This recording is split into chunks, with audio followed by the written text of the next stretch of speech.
gives them something to, strive for. And I think it's important too to let people know that we're not always perfect, but you're going to try to be perfect, and that's the best that we can do, and that's what your work does. Whenever I see something come across Instagram at your work, it lets me know that I can do better, next time. And so that's something that I love. I love hearing that. Yeah. What am I? I'm sorry, Richard. Go ahead.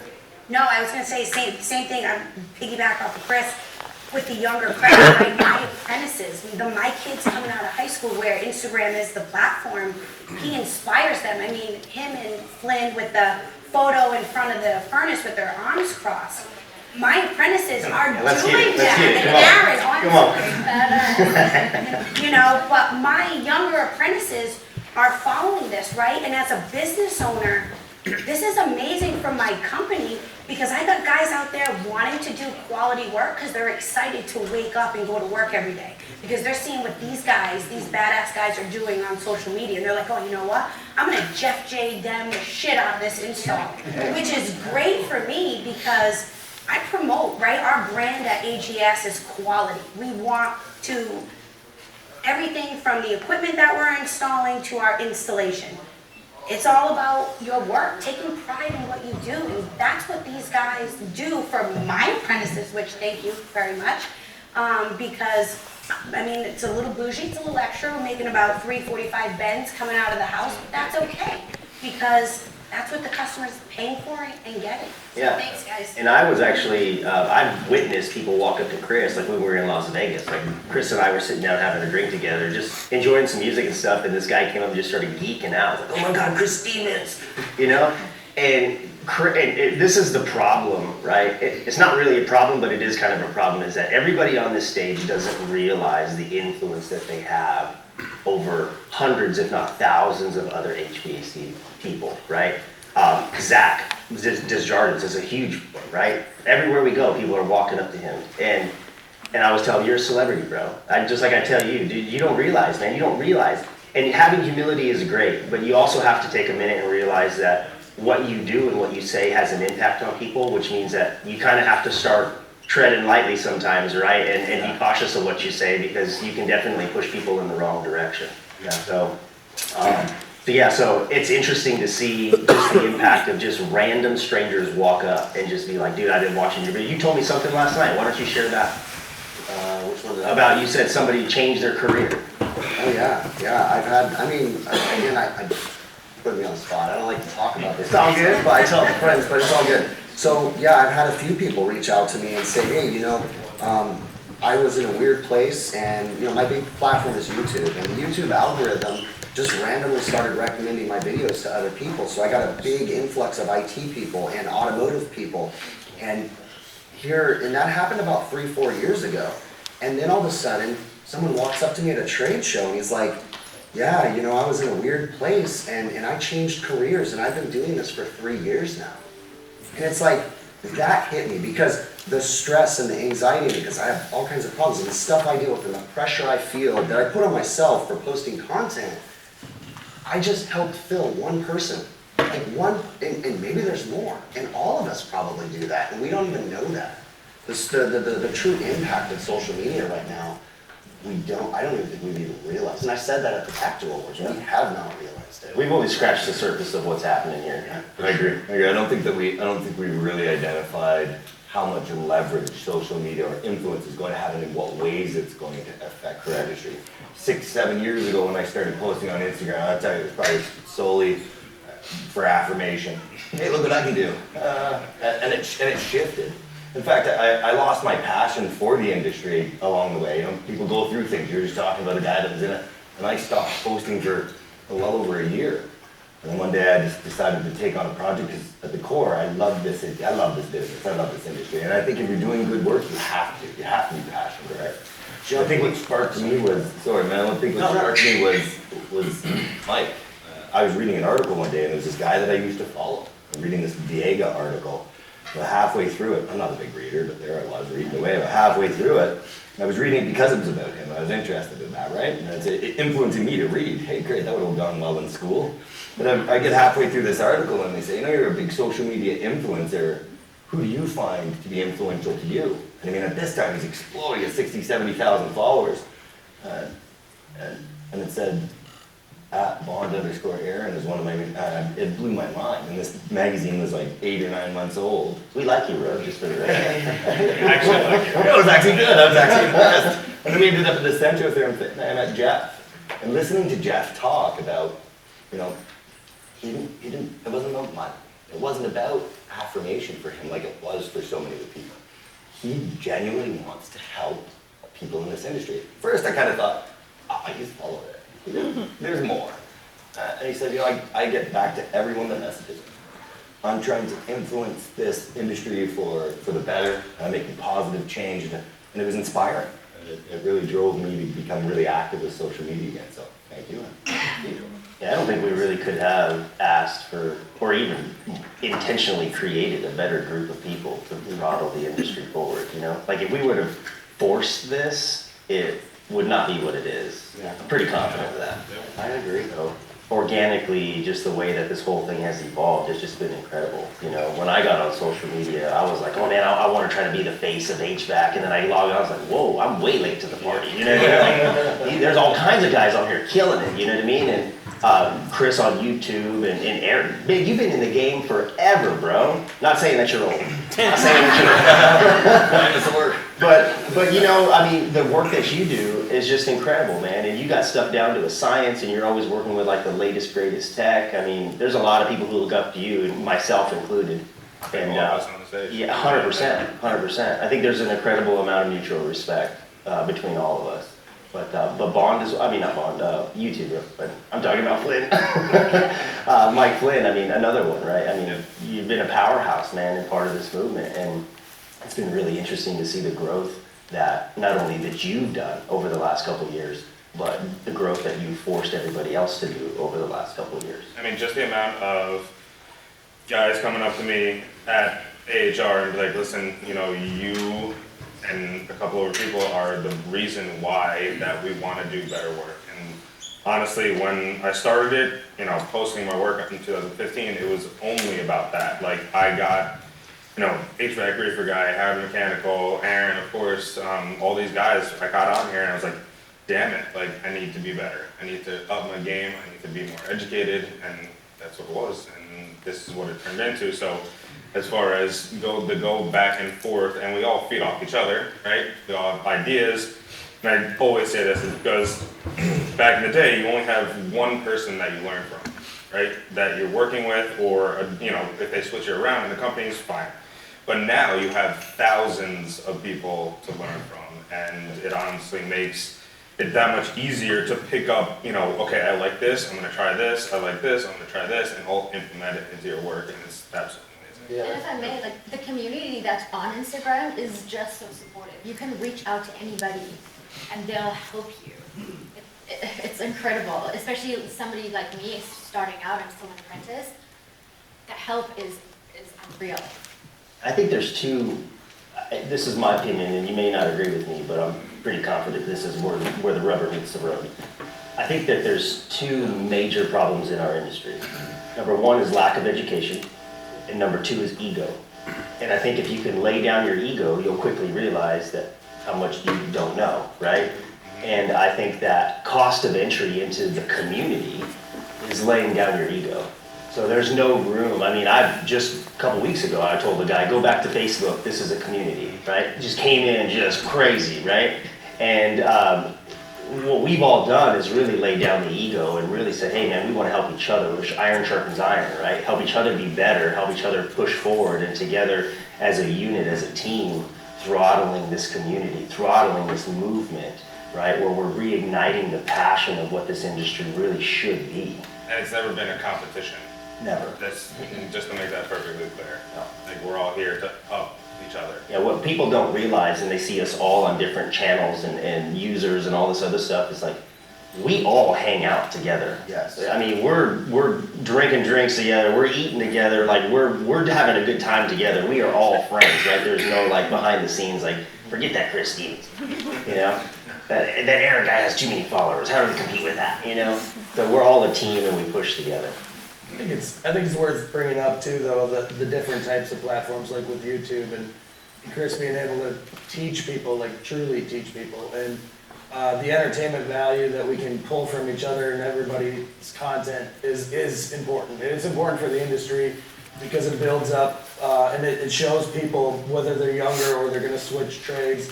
I can't tell you how many times this week I was told about these people in conversations, and people are so excited to, meet you, or they're so excited to talk about how they got to meet one of these people, or maybe somebody that's out in the crowd.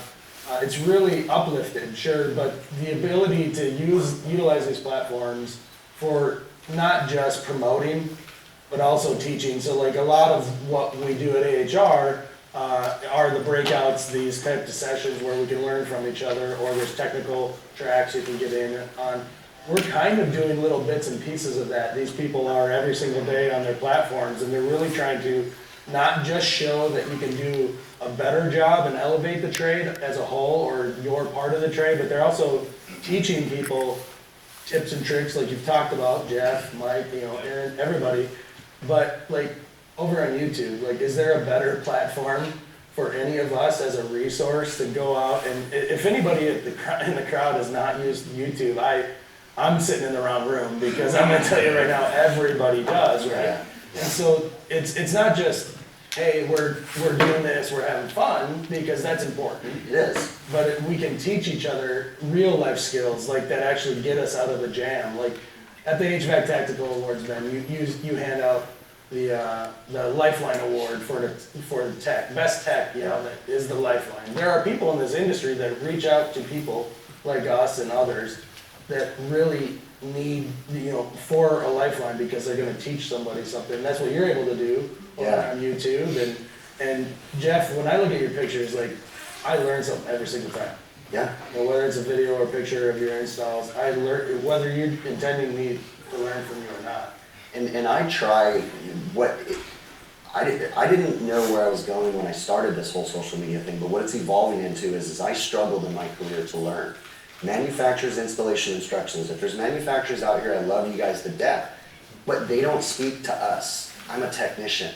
They speak to engineers, they speak to perfection. And so my passion lately has been to try to make those easier for a technician. I speak to the technician. So I can pull up my messages, my DMs, all that stuff, and I have constant people saying, hey, can you help me with this? I saw you worked on this. Can you tell me some tips? Can you tell me how I can get a hold of this manufacturer? What can I do? Where can I find the parts? So there's a disconnect here. There's a disconnect with manufacturers, tool manufacturers, component manufacturers, and I've made it my passion to try to help bridge that gap. So I have a platform now, and I have a community, and I connect with manufacturers because they want to talk to me, because they want to advertise or whatever. But while I use that sometimes, the other thing is I'll walk up and I'll say, why am I asking you as a manufacturer this question? Why are people coming to me saying, hey, can you ask them this? I said, you guys are missing out. You guys are doing something wrong here. There's a disconnect. They're not speaking to the technicians. And that's what I'm trying to do. I'm trying to help. So we all have a different role, different purpose. And I think every one of them is very, very important. Well, I think also, manufacturers now and just companies in general are starting to wake up to the fact of what's happening and the movement that's happening and the power that influencers are now having. Not just in HVAC, but like everywhere, right?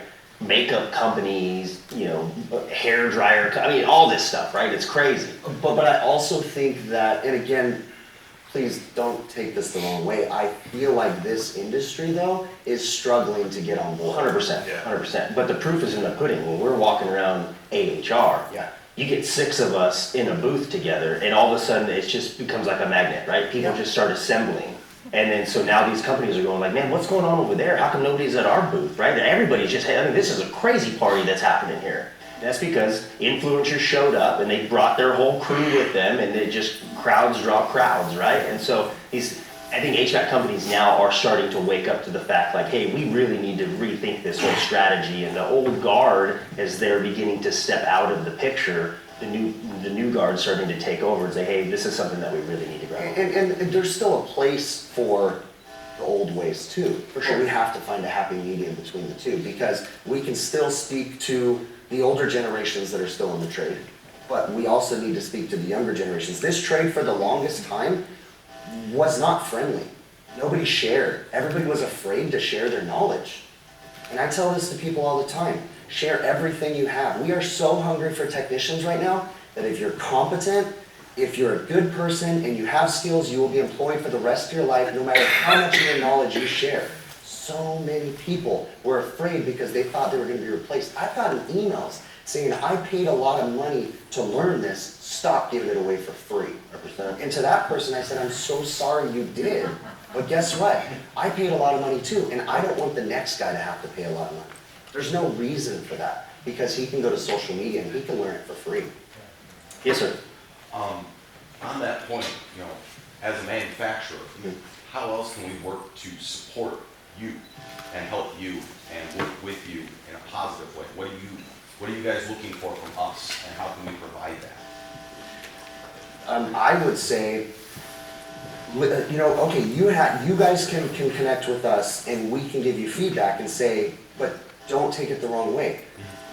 I don't know, I'm not addressing you specifically, manufacturers in general. Your training materials, your technical bulletins, they don't make sense to us. Or when you call tech support and it's so techy and you have a newer technician on the other end and this tech support is talking so like an engineer. Yeah. Right? And so break it down better. Have more patience for that technician. Because so many times my guys are out in the field and I'm getting a phone call saying, hey, this guy's an asshole.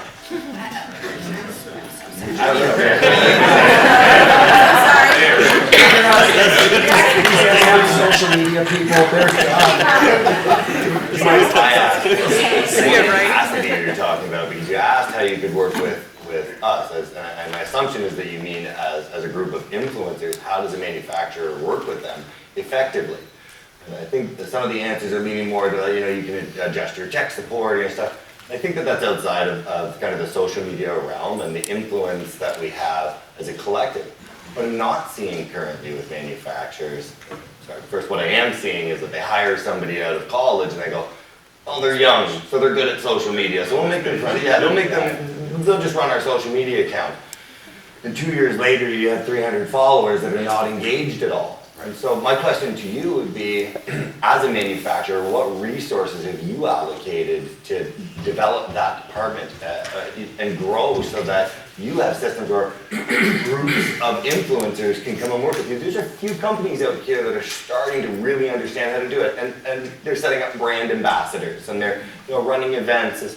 I think there's a ton more opportunity for manufacturers, but I think that's a very long, drawn-out strategy. Yeah. And I think that manufacturers are going to start now getting in tune with that. Or at least someone on running the page that can answer a question. I mean, I know personally, I've asked companies different questions and I just get left unseen. Or Because they don't know the a answer. marketing company. Yeah, They would it's call a a marketing company. That's exactly it. There's no personal touch to the Yeah, social just because media. you have a presence on there doesn't mean you can answer the technical questions. Well, I want to chime in because, like, a lot of these guys are, focused a lot on installs. I come from like a service background, so like when I'm out on service calls and stuff, like I don't know why, but like certain manufacturers, certain equipment, like I can get the manuals I need, the service facts, the install manual, like very easy. And there's other manufacturers that like it's very hard to get that information or get a hold of people. Like with Mitsubishi, like they have MyLink Drive. Like I think they're way ahead of the curve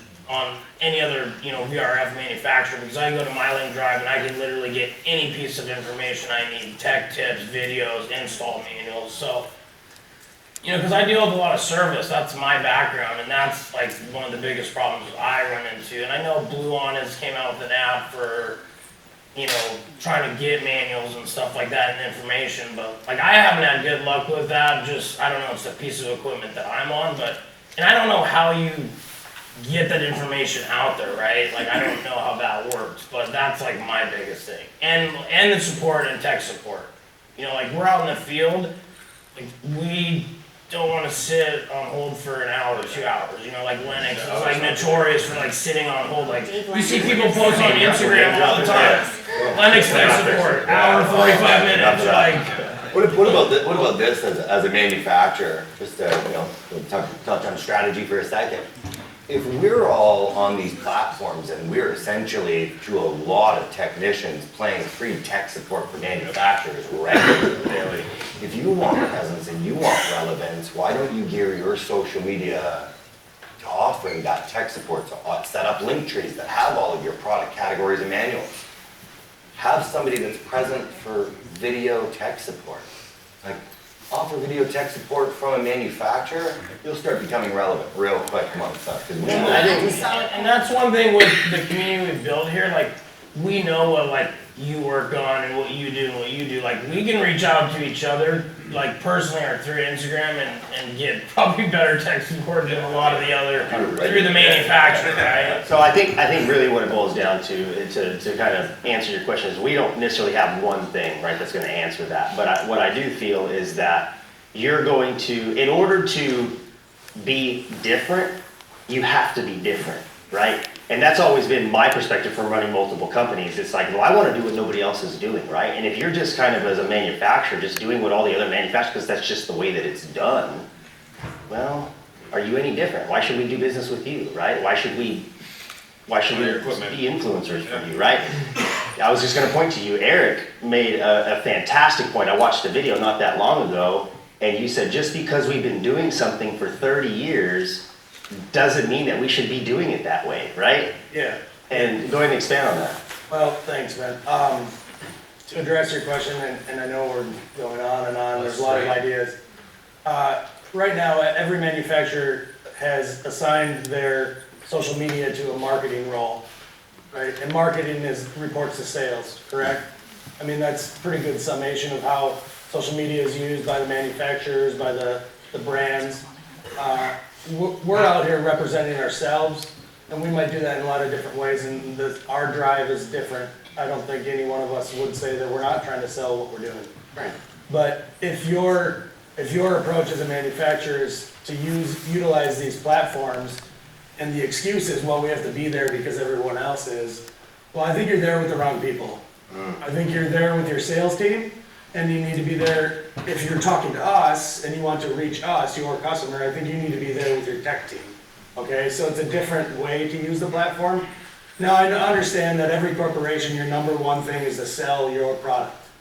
But I can tell you that if you utilize certain platforms, maybe you have to pick one and not all of them. You can market on others, but maybe you choose this one and you market to us, you're gonna sell. Okay, but you're gonna sell because you've provided us a service, all right? Everybody talks about how they've been approached by somebody and that somebody has said, oh boy, you helped me out. We don't get a lot of help from the manufacturer because, like I said, I do believe you're trying to sell where you could help. And so that's my suggestion on maybe how a manufacturer might look at utilizing a certain type of platform to reach your installers or the people that you're selling to. And I don't want to cut that short because it's a great conversation, but there's some other hands that kind of came up. So yes, sir.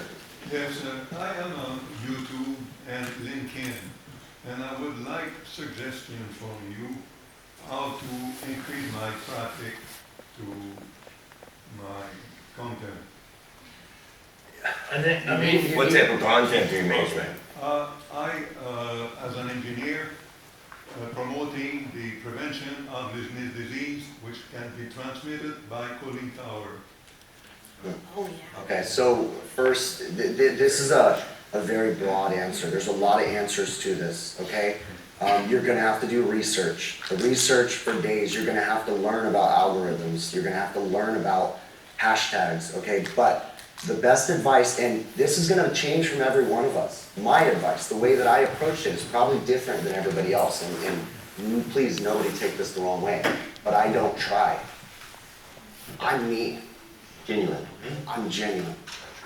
And now, when I say I don't try, of course, when I started my social media platform, honestly, my social media platform was an accident, and I'm not lying about that. I started my content for my employees. And someone said hit the public button, and I hit the public button, but then I started to learn. So you learn about titles, you learn about hashtags, you learn about, but the bottom line is be you. If you have something valuable, someone else wants it. So be you. Authenticity content. is key. Well, like And you consistency, can tell. posting about it, consistent, that is like a huge thing. Yeah, nobody here on this stage has paid to grow their audience, right? We've never unlocked this secret formula. So, you know, there's a book I read the other day, it's like how to get 1 million followers in 30 days or something like that, right? $1,000, But, $10,000. but at the end of the day, like, we don't have those secrets, right? But what we've figured out little tips and tricks along the way of how it works, but really all of us have just highlighted what we do in our passion every day. And I think passion is a really important, that's the key, right? You're passionate about what you're doing, right? Which I don't know a lot about, but if you're passionate about it, that's going to come through to your audience, right? And whoever else is passionate about that is going to say, yes, follow, subscribe. You know what I'm saying? So maybe another tip, looks like you're trying to grow. One of the things that I identified, and I wish that I understood, you know, how all the algorithms work. I have 1 million followers, that would be great, but I don't really understand. What I know helped me is understanding social media is social. There's so many manufacturers and companies and, you know, technicians trying to grow their social media profile, just push content instead of engage. Go and talk to people. Talk to people that are posting relevant material, and regardless of the platform. Content is king, but you have to engage on that content. So talk to other video producers, talk to other posts on Instagram platforms, build your network, and you'll grow. Anybody else? I have a question. Which one is your favorite supply house for equipment and tools?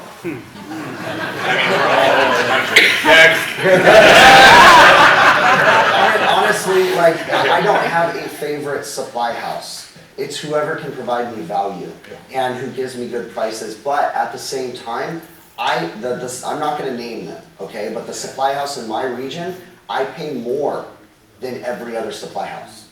But they give me value. I feel comfortable when I walk in the door. It doesn't smell, it doesn't, you know, everybody has different things that they like, but nobody's drunk behind the counter. Exactly. Like, I go in, they need business, when I ask them for stuff, they have it ready. So I'm not gonna name a supply house, but I'm just gonna say that I go where I'm comfortable and where people take care of me. You know, we're all influencers, right? But at the end, and I don't even like that freaking word, but that's just a fact of the matter. And we're all contractors. And so what ends up happening is we walk into a parts house and there's always, the talent behind the counter is not stellar. Let's just say that, right? There's a couple. It could be a lot better. There's a couple guys there that are like, dude, that's my guy, I'm going to him every time. But then there's always that guy, when you call that parts house, you're like, please don't answer the phone, please don't answer. Hey, this is Jim, and you're like, damn it. If Jim is watching, I'm gonna get that day. So I actually, to feed off of that, I actually am super loyal to one supply house, and that's because they've absolutely helped our business grow from when we were small to where we are now. The tech support on both of the brands that we sell, I only buy from them. I think there's value as a business owner being loyal to one supply house because it's come back tenfold with BDR business trainings, right? If I need a part and my guy walks in, that filter's on the counter and he's out of there. If Mike needs something at a job site and it didn't come off the transfer truck, guess what? They're putting a guy in a truck and they're driving an hour to bring it to him. So I find value in being loyal to one supply house. You know, and that's just me, and that's been our business, and we're lucky. And I know it's not like that around the country, but I find value in that. Can I say something too real quick? Is one of the issues that I have is, again, forgive me, okay, I'm not naming a certain person or anything, but I have a problem with supply houses and their distributor relationships. Because when I go to a supply house, the only thing they have is what they want to sell me. They do not have what I want. So that sends me on the internet to find online supply houses that have what I want. And then drop shipper right to you. When I walk into a supply house and I say, hey, did you guys hear about this new tool? No? Where'd you get that? And I go, why am I telling you this? 100%. You know, I'm sorry, I like a brick and mortar, but I'm 40, I'm older, okay? I like a brick and mortar place. I wanna go to a supply house, I know, right? I wanna go to a supply house, but it's getting harder and harder for me to walk in the doors because I can't get what I want. I think to sum it up, we really need, on that question, we really need better education and better support, not only in our own, as contractors, Yeah. but we also need it on the side of the counter guys, right? So these parts houses need to do a better job of educating their people, knowing what's new, the new up and coming tools. We shouldn't have to be coming in and educating them, they should already know, right? From one professional to another, if we're paying for something, paying for a service, we expect the people on the other side of the counter to be professionals as well, and unfortunately, 90% of the time, we just don't get that. Yes, ma'am? So Chris, on your point earlier about manufacturers not communicating in the way that resonates with pets, are there any brands that you would pinpoint that have done a good job at that? Okay, and so here's this awkward thing. We're all social media influencers, right? And I'm gonna step over the line here a little bit and say that yes, you know, in one way or another, we get compensated in different ways by people. So for us to step up here and say something, it's like, wait a minute, we're on a stage, people are asking us to name a supply house, and I'm not saying that I do this just for money or anything, because I don't. I do this to share education, but there's times when I feel like I'm kind of, wait, I'm sharing a lot of free information here, you know, like, okay, but I will say, and I'm gonna throw a bone, that Copeland Emerson made their Copeland mobile app. Okay, the Copeland mobile app is the most underutilized tool. And I went to the Copeland Emerson booth and I said, guys, nobody knows about it.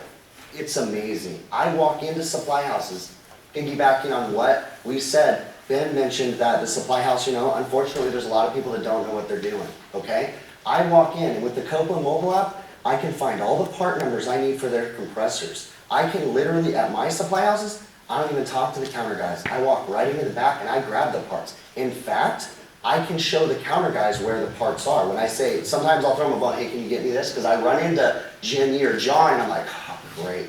You know, and I'll just, okay, can you get me this? And he'll spend 10 minutes, dude, I'll be right back. And I go back, I open the Copeland mobile app, I grab the part, and I walk out the door. So, I appreciate that. That is something awesome. Hopefully that answers. Shouldn't take 45 minutes to get a caller. No. You know what I mean? And you're the only guy at the counter. That's a problem. So anybody else, sir? So, you know, you guys talk about inspiring other people and trying to be better, and I love, you know, the content is king, but what goes through your mind when you're picking content? Well, how do you know that it will be impactful or it matters or, you know, it has a certain value? You can't No focus picking. on that. There's no You picking. just do what you do, man. Yep. You just post it and, you know, when you're authentic, it doesn't matter what you're putting on your page.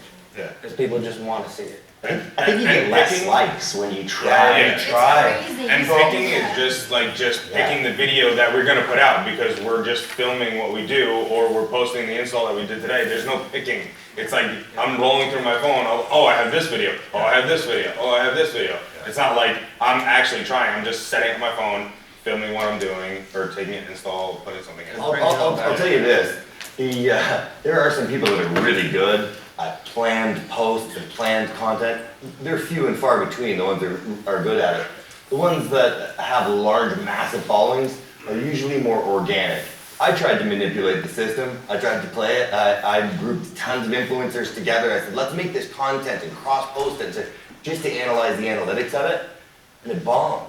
It was awful, we weren't getting, and it's like they knew that we were trying to pump it up and like blocked content, so we don't get the key to it, we don't know. The key for us is just be yourself, be organic, and post content that makes you excited. So, just like someone, forgive me, I don't remember who said this, but just like someone said earlier when they were talking about manufacturers that have, again, not targeting any specific person, but have social media managers that are out of touch.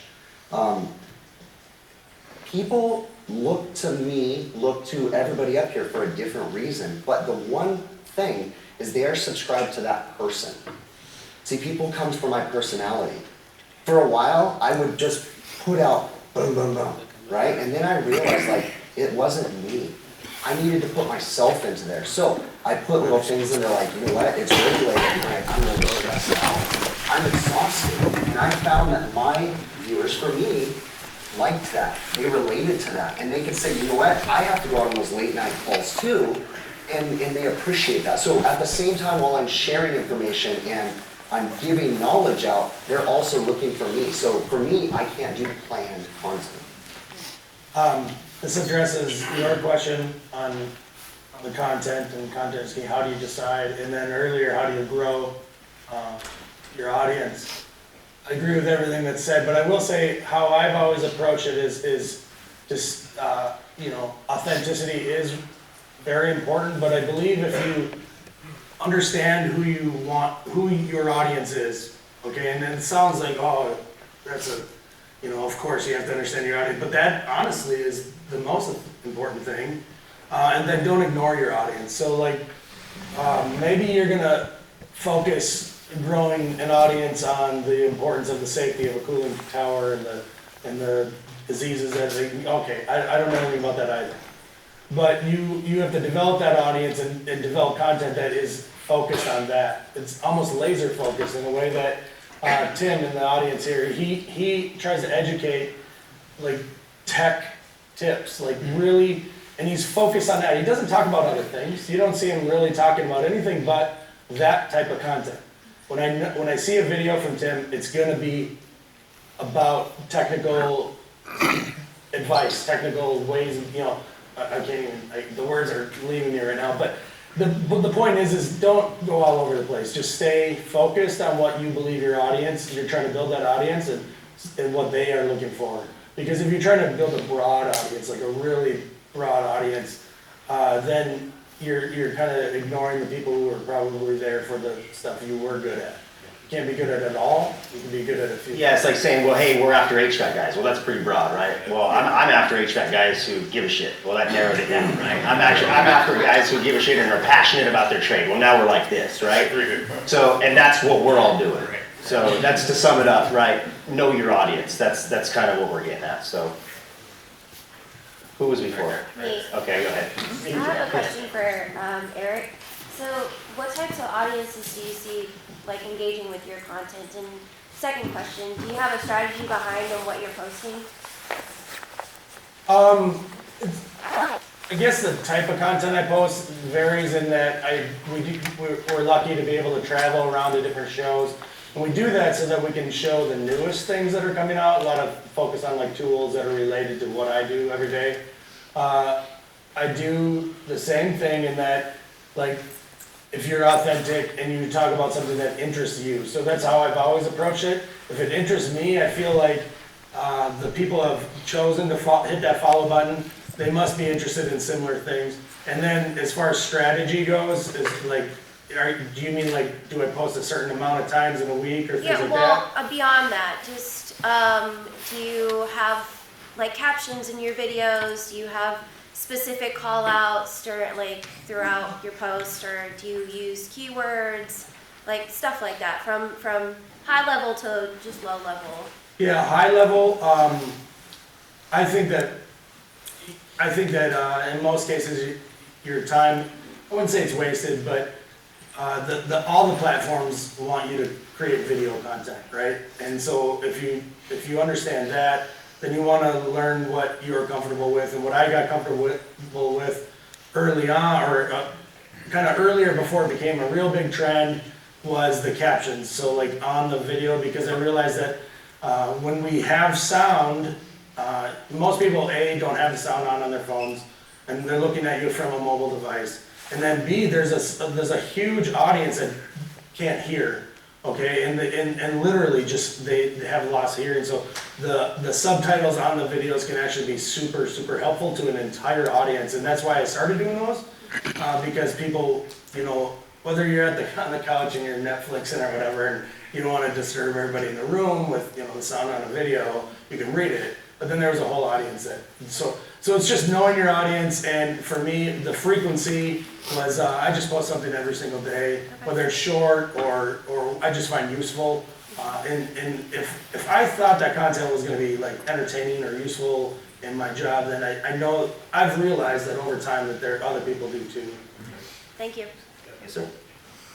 For the young techs that are probably gonna start doing what you guys do, can you kind of walk us through when they actually get traction and they start getting, whether they're monetized or whatever, when it starts growing their social media, how do they manage that as well as their work?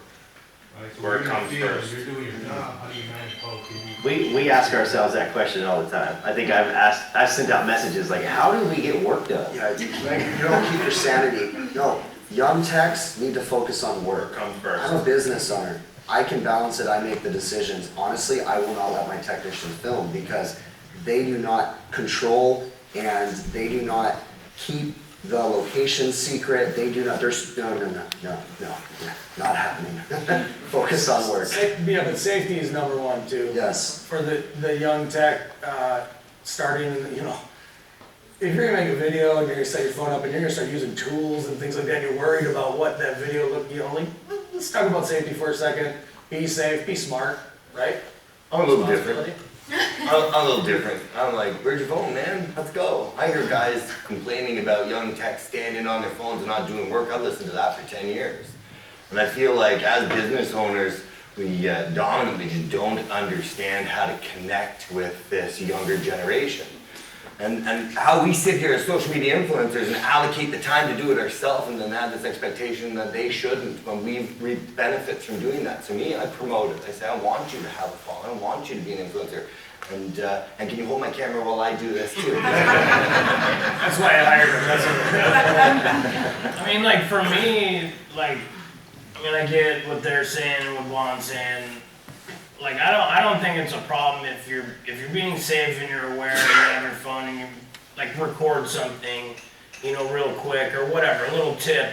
But like for me, I might post a story and stuff during the day, but a lot of it I'll get the content while I'm working, and then like when I get home, that's when I start, you know, doing the editing to like post a reel or whatever. Like That's the tip. If you're a young tech, you want to do the video content, that's fantastic. Look, we've all received levels of affirmation from that content. That makes them passionate about what they're doing. That makes them better technicians. So it's great. We want them to connect with this network. Shoot the video, edit it later. Yep. That's good advice. Yeah. It was somebody, there you go. First of all, thank you for everything you guys do.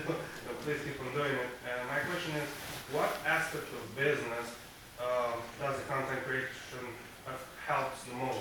Like, does it help recruit new technicians? Does it help bring in new customers in? I think that's a well, great. for these guys, like for the installs. Hold on a second. I think this is a perfect one for Jeff. So, yeah, I pull in a lot of jobs off Instagram, and it works pretty well. So. But what about talent? Talent, I get a lot of guys that want to come in and work with us because, you know, me and Mike work together. I brought Mike over, and then since everybody sees we're at the same company, everybody wants to work with us. Me too. We brought probably close to 20 guys together we pulled to the company. Yeah, so in that instance, like your employer's like, please keep doing your thing because you're bringing top talents to the group. You know what I mean? So And it also, going back to the, you know, when I said I won't let my guys film too, it depends on what you're doing too. So because I deal in restaurants, so I'm in a fast-paced environment, I'm not in a residential application, so it's really gonna depend from place to place. But from my business aspect, if I'm thinking of young guys, I'm thinking of people that are just getting into the industry, and I'm saying they need to focus on learning and then growing. But I appreciate social media posts and things like that, yeah. Just know it's working by I'm the thinking like, hey, let's do that. So it depends from place to place. blew that. Yeah.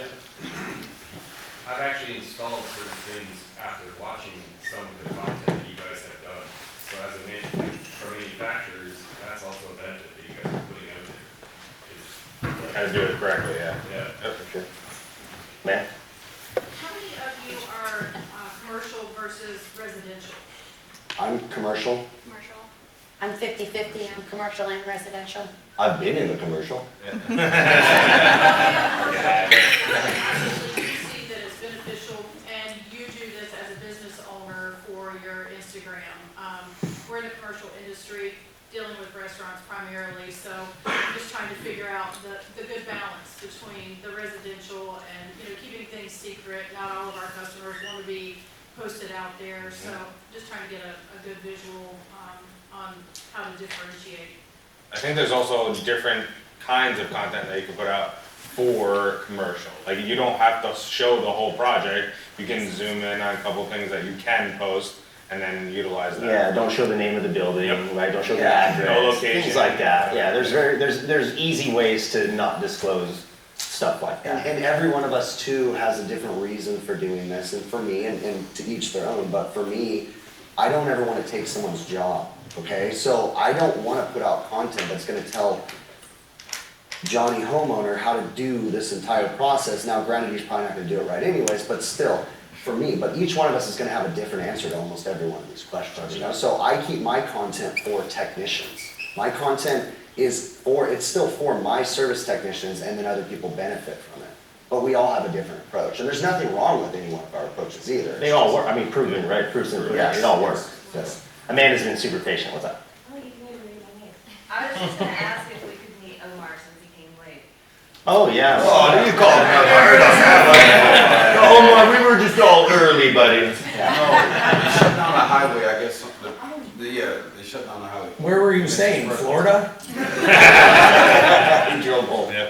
Well, thank you for putting it out there. It wasn't funny. You want, your name and your, handle on Instagram. I'm Omar Harris, known as Omar the Plumber on Instagram. I'm based out of Miami, Florida, and I'm not HVAC. I'm a plumber. What's your part of the So you're family? still part of it. the fam, Yes, Big step. Poop a lot. Yeah, we see it.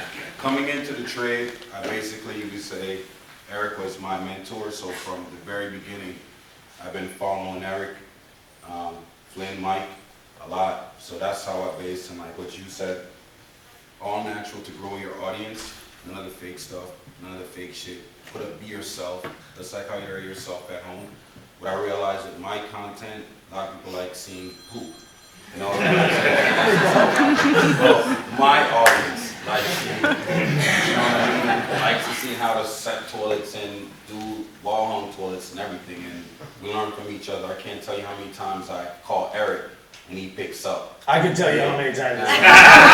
I pick up every time. And you really do learn a whole lot. I mean that from the bottom of my heart. You know, a lot of these guys I know personally, like Mike. I remember one time, I don't know what I was doing. I think it was something for water heater or something. Like it was like a water heater. So it's like, hey man, why do you do your hose tips like that? That's when they get on. I want you should use a female adapter. adapter. I'm just like, one looks a lot better. And so like that was like what 18 or 19, you know. So you learn a lot, but at the end of the day, be yourself, like how you are at home. Make your audience grow naturally. Don't buy followers or anything like that. Everything else will just follow. You buy stuff, people know you're not going to have any engagement. We know. We know. We know. It's just like Eric says, We're watching. we're all watching. Always be yourself. He's always told me that, hey, be yourself. And I try to do his cool shit. I can't. You know what I mean? Do you say my stuff's cool? It is cool. You I are try to cool. do everybody's cool. You are the but, definition of cool. Everyone has their own niche.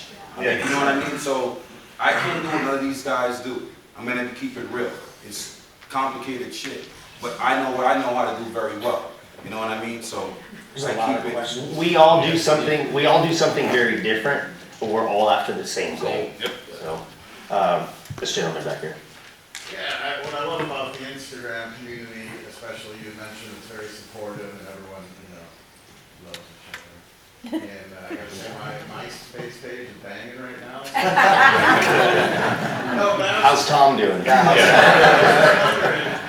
an occasional keyboard warrior who's gonna say something that, how do you deal with negative? You don't. We shut it down. No. Hold on, I learned from Jeff on this one, so. You either kill them with kindness or you don't respond with them. Yeah. Or If you try to, it could be a teachable moment. For Yep. yeah, rare. Yeah. So the That only won't be when that. they get off you is because I find it's a jealousy thing, or yeah, they just want what you have. Again, it's back to ego, right? You gotta lay down the ego. Sometimes the things that are said are not respondable. So I'm like, okay, I respect your opinion, and just leave it at that. Well, if you're, highlighting a manufacturer's thing and they say, well, I hate that tool, that manufacturer's tool. I respect your opinion. That's someone's opinion, and just to make sure everybody understands, keyboard warriors, trolls, they're just people in the comments being rude. We get them a lot. For me, it's gonna vary from every person, but for me, I genuinely ask them, why do you hate me? What is it that I did wrong? Honestly, the most of the time they don't answer, but if they do, I'm genuinely curious. Like, what did I do wrong? Can I learn something from this? I may have asked that question. I may have asked that question 1,000 times, maybe 2,000 times, and I probably got a few that I actually learned things from.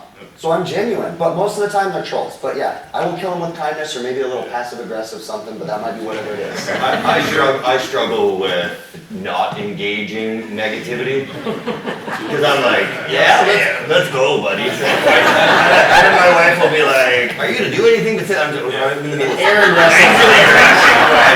I've almost got him. And it was since meeting with Jeff, and Jeff goes, no, I respond to everyone. Oh, unless you say negative things. And I go, yeah, what do you say back? And he's like, nothing. And then Terrence from Impetus, NBC, he says to me one day, he says, yeah, people do that stuff to me all the time because I've always got dyed hair and I'm a little dude and stuff, so they're always chirping me. He says, but I just say same. What? Same. It doesn't matter what you say to him. If it's negative, he just goes, same. And nothing much is going to change their mind anyway. And to be frank too, if you respond, you're doing what they want, because in all honesty, they just want your attention. It brings up your engagement though. Yeah. I love it. I got that from you. I was just gonna say, I put a post up last week from a show, I found this cool faucet, and there's like 60,000 comments on the post, and I'll bet you every one of them is telling me how I did something wrong or whatever, and I don't know how to deal with them sometimes. Sometimes I take it personal. I try not to engage. Then sometimes I get too far into it. Yeah. Same as Aaron, we're very similar that way. Same. Yeah. There could just be a whole variety of ways of approaching it, but for me, I have to focus on it. It's not about me, it's about that person. They wanted to be heard for one reason or another. And maybe sometimes the best response is no response. And I'm gonna say this to anybody that does have social media, I'm sure you guys all have it. You can't take it personally. You cannot let that get to you, because if you let it get to you, they've won. They're literally just trying to. If you're easily offended or razzled, social media is not for you. It was right there, yellow line, you're there. I noticed some of you will post personal content outside of work. Have you noticed that reaches and grows a different audience, or keeps your current audience engaged? If I put a video with my dog in it, people love it. People People love dogs. I'm just gonna tell you that right now. Ringo. Yeah, Ringo the Beagle. So I try to keep it I try to keep it as professional as possible, but I have noticed the same thing too. I do question and answer live streams on Monday evenings, and at the end of my live stream, my dog, since he was a puppy, has come into my live stream. So I usually don't even address it anymore. I just leave the camera running, turn the audio off, and I let him come and give me a big kiss or something, and the audience eats that up. So, but again, talking, for me personally, I've had to throw some of my personality in for my own sanity. Because if I'm constantly shelling out content, it's starting to affect my mentality, and I'm really starting to have a hard time. So I have to show so much. I love showing my personality. Like, I come from a very unique perspective. I'm a woman in the trade now, and I love showing people, like, I've got long hair, and it takes a lot of effort to keep it, clean. And I work out a lot, and I think people, they see that, and I think it really resonates with them because it's something that they can relate to. Yeah, I think there's a lot of people who like the professional aspect, but there's a lot of people who kind of like to see, hey, this is my personal life, this is what I do. I mean, I filmed a tire change in the middle of the night the other day, and people were chiming in like crazy.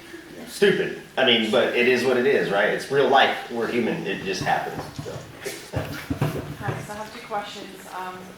Technical side, we're based in the Cayman Islands, and then our technical support is considered Latin region, so we get directed to Panama, and then we don't speak Spanish, right? So I was wondering, does anyone work with a Samsung Residential that we can follow for any tips? No, I don't, but I mean, they have not answered. Okay, so this, she named the brand, but it is what it is, but this is the disconnection. This is the problem. Again, we all do different stuff, right? But I do technical content, and I'm showing how to, like for technicians, and this is the disconnection that I'm talking about to manufacturers. Why is she, pardon, I don't know your name, asking me this question? I'm speaking to the manufacturers. Why? Because there's a disconnect here. And I'm sorry, I don't have an answer for you. I would be glad to get you in contact with people, and you can feel free to reach out to me. When this is over, I will get you in contact with whoever you need to get in contact with. But this is the interesting thing. I don't know anything at Samsung Residential, but I can get a hold of people. I can do that because I have a reach. But why is she talking to me? That's what I'm asking. I mean, So one more question about, so you have social platforms where you reach out to people, but what about the trade apps where you send a report after you complete the job to your customers? mhm. You know, like attaching photos and videos. I really struggle finding a good app where you can attach videos and the photos. You can send a report when you send like invoice or something to the customer. Here's a report for your job, and here are the pictures, and here are the videos. This is what we did. That's having Lots good of apps for software that. company. Lots, Yeah. every CRM that's catered to the home service business does that. Yeah. So do All you of have it. any specific app that you guys use, or do I'm gonna say that you probably need to reach out to everybody individually because everybody has different Yeah. companies that they're gonna work with. You've all We don't been wanna bought. make this a advertising platform up here. We're not being paid to say anything. He doesn't think we're all. No, he's still for sale. So let me say something here real quick, because we really haven't talked about this, okay? Because like I mentioned earlier, all of us make money in some way.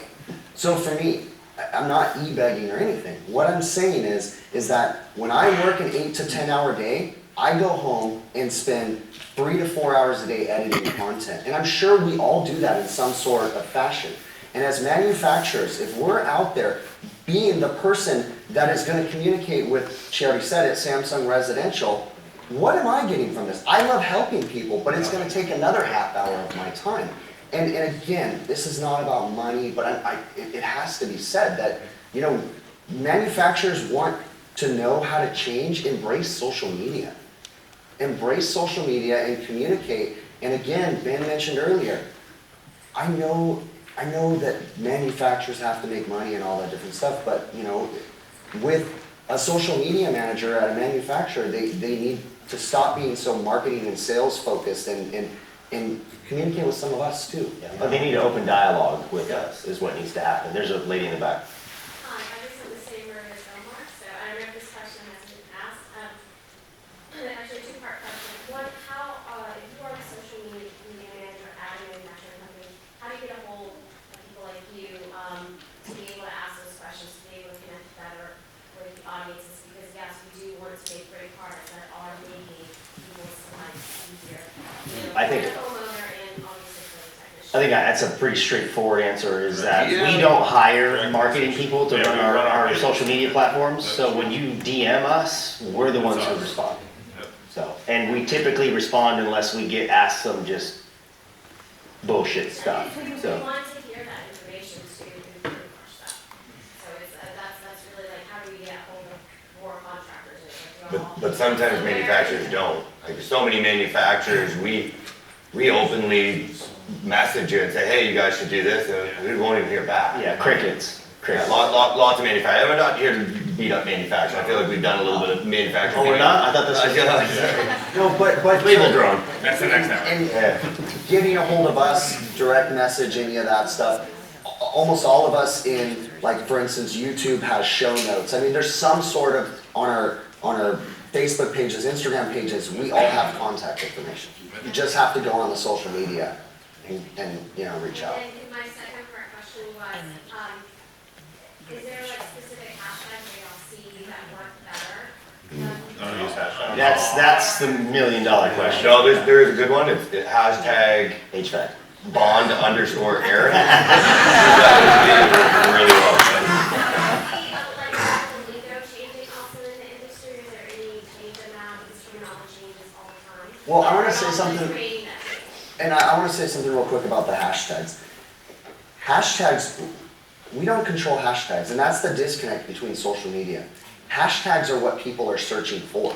We take a guess by putting a hashtag in a video or a post that someone's going to search for that. Hashtags are part of the algorithm, that's natural. So if someone goes on social media and they search for something, the hashtag is associated with that. So we can't control what people are searching for.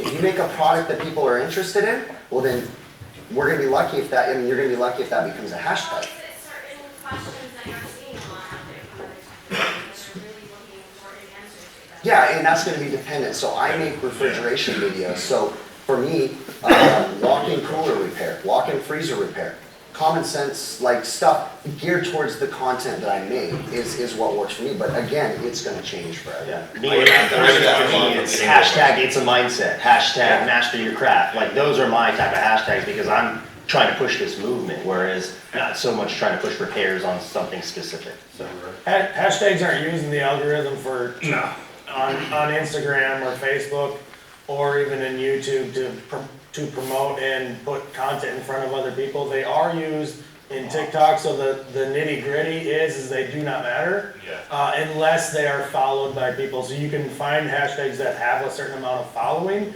That is a useful hashtag if it pertains to your content, because then you know that people will be fed that content as it actually works on the platform that you're using.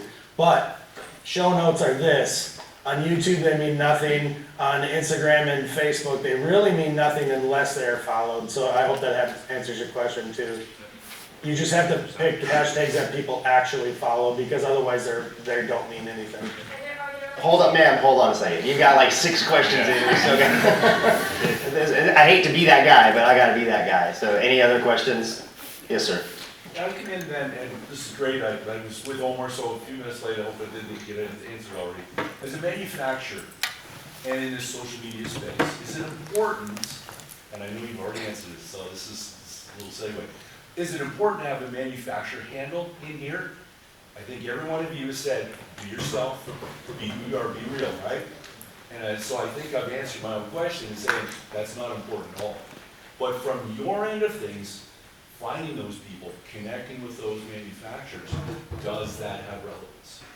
To have the handle in your as your account, like for you to maintain an account that is attached to the manufacturer. Yes. I find it's useful because we're not familiar with everybody in your organization, and if you are all if there's continuity there, like each one of you has an account that is attached to your business. I personally find that useful when I try to connect with a company that I don't have a contact with. I agree, 100%. Yeah. How are we going to know who you're with if it's not in Right, there? right. Right? So it becomes us funding you, as opposed to your ability to fund us. Correct. That's sort Because of you're supposed to find out. Yeah, That's how exactly. it's supposed to go, yeah. Exactly. But that's as part as that we're looking at what comes in. So, and if I see, Takeo attached to it, and I'm, Oh, this guy works at Takeo. Yeah, Let's check it exactly. out. Yeah, I mean, we love you. I mean, you guys love us, we love you, but we need a little bit more. You know what I'm saying? We're feeling lonely over here. Yes, sir. That's not a question, I just want to bring it out. If you're in marketing, like, follow their stuff, like, watch it, understand. Why would you not? Huh? Yeah. Why would you not? Like, it's a community, it's people, it's not a tool.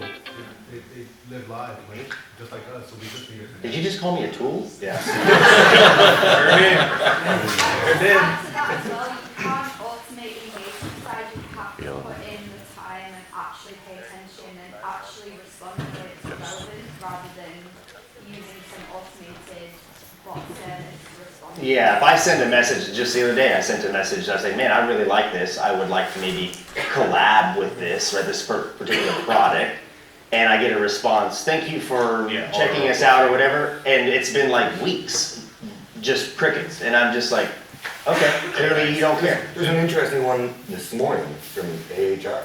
That's really interesting. I was asked to come in a little early. I hit the security gate. They wouldn't let me in. That was my point of contact, was Instagram, AHR. So I reached out to them. I tried to call them, and I got an auto reply. It gave me another point of contact. So it directed me to the right place. And as a manufacturer, if you're not going to focus on being on every platform and being hyper relevant on all platforms, at least give immediate guidance as to where we can connect with you quickly. I think that's kind of an important thing. Yeah. Anything else? Action. Sure. So, as you guys have grown in your media and people start watching, as a wife, I hear it. Don't be careful. Do you ever get the customer that calls and says, oh, well, I did this because I watched it on YouTube, so I know what I'm doing? Do you get that, and doesn't it bother you? Yeah, we replace a lot more parts. I don't think it bothers me as much anymore that I did it myself. I mean, if you're a DIYer, cool, man. I mean, have fun. This industry's, and I still struggle with it too, but this industry's having a hard time getting used to the fact that people can fix their own stuff. Is it safe? Is it right? No, but that's actually someone else's problem. We've gone to auto parts stores for how long and fixed our own cars? You know, I've gone to Home Depot. And we can't, and it becomes the mechanic's problem. So it's the person's responsibility to know when to stop. Yeah, and there's no shortage. We're always gonna stay busy no matter how many people start DIY and stuff, because let's face it, most people mess stuff up anyway. Yes, sir. So it's more of a question and comment for manufacturers, because I've heard a lot of questions about how can we be more engaged.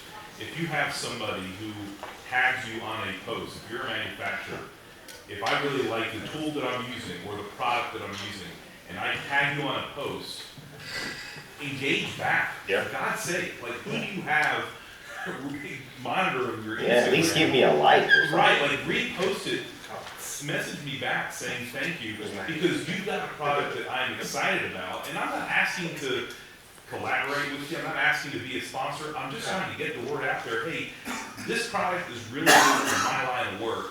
Can you just give us a little bit of love back? I think that's where you start. So At least a hey, great post, or thanks for tagging. Yeah, Be present for the other people. Exactly. Like they will immediately repost, and I'm not getting paid by them, but Right. they understand it. You've got other manufacturers that it's crickets. And who do you have?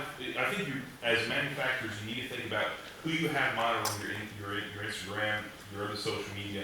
Is it somebody that's going to engage back? Is it somebody that's going to do that? If it's not, if it's an intern that knows nothing about your product, you need to find somebody else. That's not who you put in charge of your. I think as a manufacturer or company or whatever your job is, I think if you're not opening dialogue with guys who are on this stage or people like this, then don't complain that your social media isn't working. Okay? So when you go fire somebody because, oh, you're not growing our social media. Well, if they're not doing if they're not connecting, then you're not opening dialogue, then that's not our problem. Not being social on social Like to media. piggyback off what Tim's talking about is like I had an issue with a big, company, I'll leave them nameless, and like I commented on one of their posts and they said, hey, DM us. And I DM them, nothing. 2 weeks later, DM them one more time, nothing. And it's been like over a month and still nothing. I get no support for my issue. And then there's in the beginning, I would tag other tool companies just because you're showing support, right? Like I like this tool for whatever reason. They'll leave you unseen and not even give you a like or post or nothing. So I just stopped tagging those people. Like I support the companies that support us as, the end user, the consumers, the tradesmen, the contractors. Because you can only do so much at giving, and when you get nothing back, you're like, okay, I'm done. Yeah, and you're not even doing it to get free stuff. You're just like, this tool's badass and whatever, and it's like you don't matter. It's like you're not important, right? We're at the end of the day, for most companies, we're just a number. We're just another number. So, and that's But unfortunate. there's a lot of companies out there that are the complete opposite, and they show you love instantly, like it, save it for later, They do post it well. on They a do very reel, well with that. tag you know what I mean? And that's the Those are the companies ones you that, focus on. and that's the companies that we stick with, because they're loyal to us, and we're loyal to them. And like as a manufacturer and someone who manages the social media, I would say don't even put the burden on that person to DM you. Like if you see a comment, if you have someone who's engaged and who's tagged you, you DM them. Unless it's Facebook, in which case it's for them to initiate conversation. But don't respond to someone calling you out and giving you that exposure by making them do more work. You need to take that and run with it. I like that. Yes, sir. Kind of go on a different tangent here, or in a different direction, because we've asked the question about creating content. Some of you guys have thousands of followers, some of you guys have 100,000 followers. When you started, how did you deal with the mental struggle of posting content, not getting likes, not getting comments, not having a lot of followers, to where you're at today? Well, I'll start because when I started, I think 6-7 years ago, when I changed my Instagram to my HVAC page, it is today, like, it wasn't what it is today, right? Like, I just was like, I'm very passionate about HVAC and what I do, and I would just post my daily stuff and tips and tricks, and it like wasn't about the likes and comments and the followers at that point, you know what I mean? And then now it's grown into where like you can take it personally because you can put in like, you know, a lot of time and effort, like we're talking about like being organic. You like the videos you put all the time and effort into, you're like, oh man, this thing's gonna kill it, and then it like doesn't, and then you post a video, you're like, fuck it, you know, like this is what it is, and that one like blows up because you're just like organic. But I think there's like an energy and a vibe you put out that like people pick up on, whether you know it or not, that it's organic or it's like forced. And I'm gonna say too that in the beginning, I didn't start my content to become a social media creator, but it turned into something, and I'm not gonna lie, it did start to mess with my head. It's gonna change from every person. For me, I buried it inside and I didn't talk about it, and then I had a mental breakdown. Social media is toxic. It's toxic. You have to learn how to deal with it. For me, I'm still learning how to deal with this, and I'm working through this process. Now, I've learned to let it go. It's been 5 years. I'm chill. I try not to let it get to me, but it still does, but I try not to.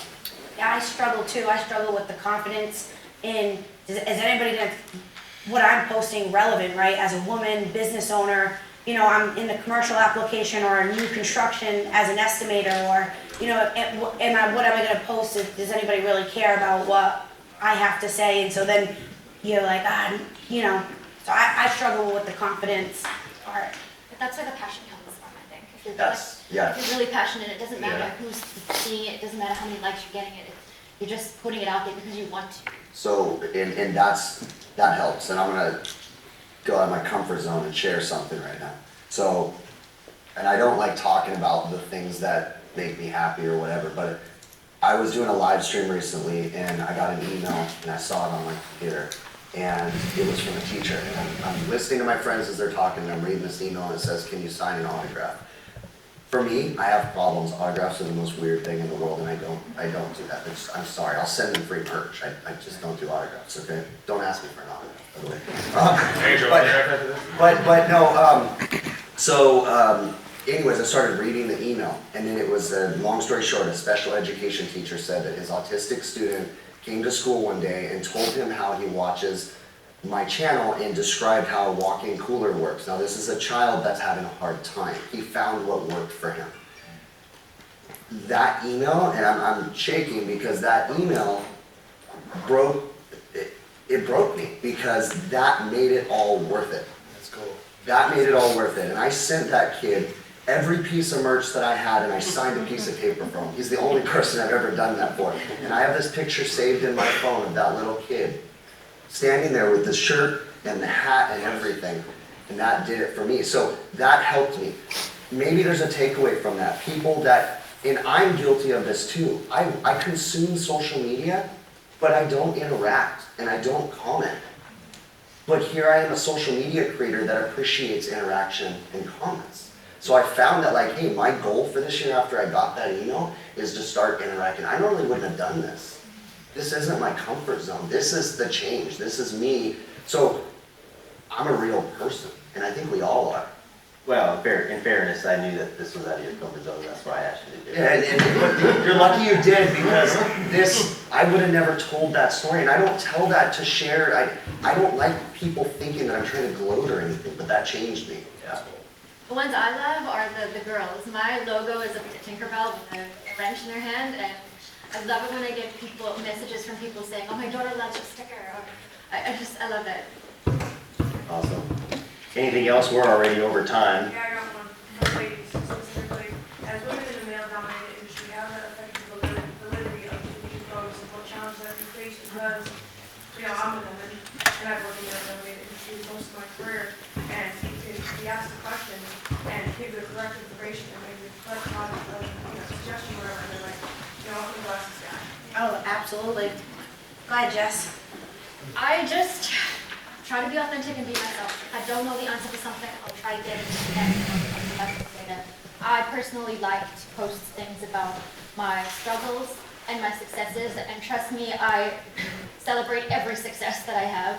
And I think it's important because, I mean, we do have a lot of fun on social media, but HVAC is hard. And be yourself. It's a struggle, right? Because, you know, in the last 10 years I've been in the industry, I know installation processes, right? Like I understand what, you know, on an install, what we need, and so do I feel like we're brushed off a little bit or putting an input in, and yeah, it's a struggle, and that's where that confidence comes in, right? Like, oh my God, Ben has been a great influence for me to kind of have more confidence and start posting more and be like, wow, he invited me on this panel.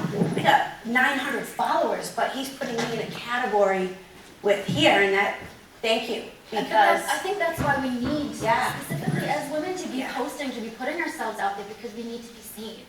My whole story is my dad was a refrigeration mechanic my whole life. My brother followed his footsteps naturally, but it never occurred to any of us that I could do it as well. And I honestly, truly believe it's because we hadn't had any examples.